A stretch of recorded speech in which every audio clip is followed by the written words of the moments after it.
News now. We hear now. Wanted fugitive, former Eskom contractor Michael Lomas made his first appearance in the Kempton Park Magistrate's Court yesterday. He landed in the country yesterday morning following his extradition from the UK. Lomas faces 65 counts of corruption. He's accused of manipulating multiple contracts and accepting kickbacks in dealings between his company and Eskom, that is between 2008 and 2018. Professor Sampson Mamphweli from SANEDI Energy joins me now for more on that. Prof, good to have you, and thank you very much for your time. How significant is this? How much did this individual cost Eskom? Yeah, good afternoon, Thabo and the viewers. This is very, very significant. Before we come to the individual himself, maybe let's go back to the history of load shedding and the insecurity of power supply in South Africa, and how issues of corruption and malfeasance played a role in basically eroding South Africa's economy when we had severe load shedding. So back then, when the white paper on renewable energy flagged the fact that we might have challenges of security of energy supply, government started with the new build program, the Medupi and Kusile power stations. They were meant to add close to 10,000 megawatts of energy into our electricity system. And then there were budgets that were allocated to those two new build programs. And then we all know that by now that we had cost escalations, we had delays, we had design flaws, and then there were issues of corruption and maladministration and malfeasance that were associated with some of these things. This case is one of those that are alleged to have happened in the past. And the impact is such that we ended up with rolling blackouts that we now call load shedding, because there were delays in the implementation of the new build program. There were cost escalations. The impact of those cost escalations, we're still feeling them even now, because when the Eskom does the application for tariff increases, they look at the cost of generation of electricity, and that includes that price of building Medupi and Kusile. And in the main, it also includes some of the things that we're seeing now in terms of this particular case. There is a talk of money that's going up to about more than 1 billion rands that was involved in this particular case. This individual is going to join other 4 individuals, including 2 Eskom executives who have already appeared in court on the tenders issues that have got to do with the air-cooled condensers at Kusile power station. So this is a very significant case if it can be properly proven in court that these individuals were involved in this corruption and fraud that they're being charged with.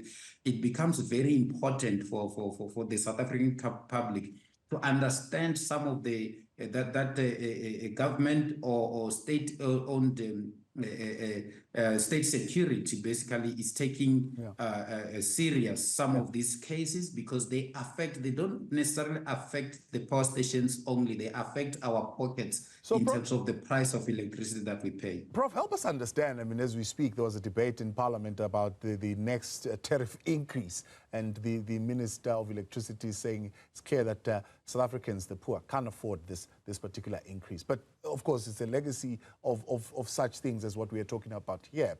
How did these fellows, I mean, yes, there was a guy internally, there were the 2 construction companies, there was a facilitator. How did they manage to blatantly steal from Eskom? Yeah, during that time, you recall that there was a whistleblower, basically, who was a former Eskom executive, Mr. Koko, who generated a document that detailed how these individuals were operating. It was a properly structured kind of an operation with internal people getting involved according to that particular document.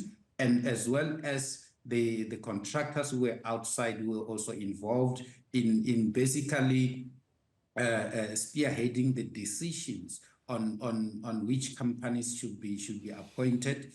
And over and above that, according to the information that I managed to get hold of, there were also kickbacks that were paid to various individuals, and the various state agencies that are dealing with this case were able to trace the money, the kickbacks, to various individuals, including some of the former Eskom executives who are now facing these criminal charges.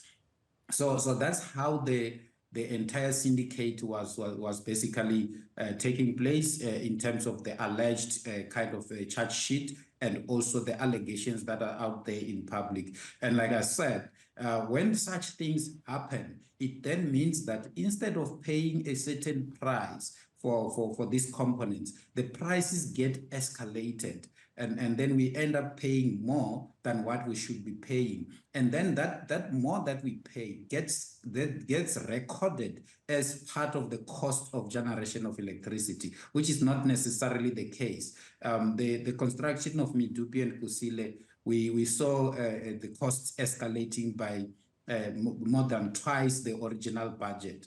And that ended up in the Eskom balance sheet as the cost of generation of electricity. And it ended up as part of the Eskom applications. And I remember in one of the applications where the National Energy Regulator flagged that and said to Eskom, we have picked up from the Zondo Commission and others that there could be issues of corruption that could be associated with these price hikes that you are now asking, because some of the prices for the cost of generation, the capital investment for Medupi and Kusile, for instance, were escalated, which basically means that you are asking the public to pay for corruption that happened at Eskom. Yes. And based on that, there's NERSA then declined to pay to allow Eskom some of the cost escalations that they were asking. So what happens to Michael Lomas now? I mean, could the state benefit from him being a state witness? He might be able to maybe unlock this particular case and the others that are involved. Yeah, it always happens where someone can become a state witness. And then the state can benefit from him being a state witness. For me, I would prefer a situation where the state goes back to the whistleblower in this particular case and make the whistleblower the state witness, because when he generated that particular document, he had quite a lot of information that could lead to maybe successful prosecution of these individuals, the 5 individuals that are alleged to have been involved in this particular case.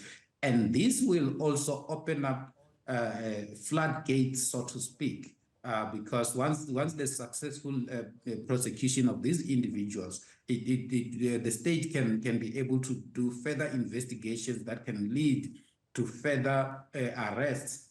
And if that particular whistleblower is to come up and become a state witness, he may also uncover further information that is not even in the public domain, that is not even in this original document. So that for me could be a plus for the state and for the country as well, because we're looking here at only about just over 1 billion rands.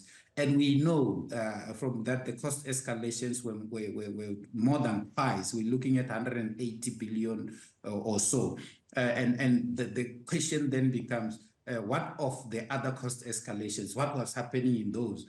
Which then becomes a question of interest. Say the state must then deal with this particular case carefully, secure conviction, and then uncover what happened to the various other cost escalations that the public had to pay. Remember that government had to give Eskom around 256 billion to cover the debt that Eskom ended up going into during the construction of Medupi and Kusile, so that we can deal with load shedding. And that's how, and even that money, the 256 billion, it's still taxpayers' money. It basically means that we're paying partly, or government and the taxpayers are partly paying for corruption.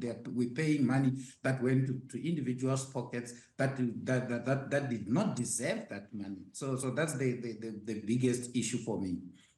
And I'm happy, Thabo, that there is support and political support and political will to deal with these particular issues. I noted that the Minister of Electricity also welcomed the extradition of this particular individual.